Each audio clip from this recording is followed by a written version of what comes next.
hôpitaly io la milaza aminao rehefa mifidiky gratuit anga io hôpitaly io ny vahoaka rehetra le vahoaka madinika mihitsy gratuit maimaimpona ny fitsaboana ao anatin'ireo hôpitaly. Za zao vao nahazo vaovao avy any a Diego misy olona mitaraina mihitsy mikasika ny hôpitaly manara-penitra tsy fantatro raha fantatrao zany indray matofolohan'ny teteza mita hoe ianao aloha ny teny hoe tsy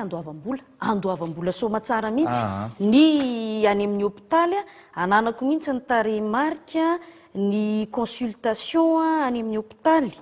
dia ndrasalova ny raisiko note mihitsy ny antson'le olona androany ny consultation dia eo amin'ny 4,000 ariary ka hatramin'ny 47 500 francs ny consultation dia ny fitsaboana sasany misy any amin'ny 45 000 ka hatramin'ny 60 000 francs ny chambre ao amin'ny hôpitaly rehefa miditra hôpitaly ianao.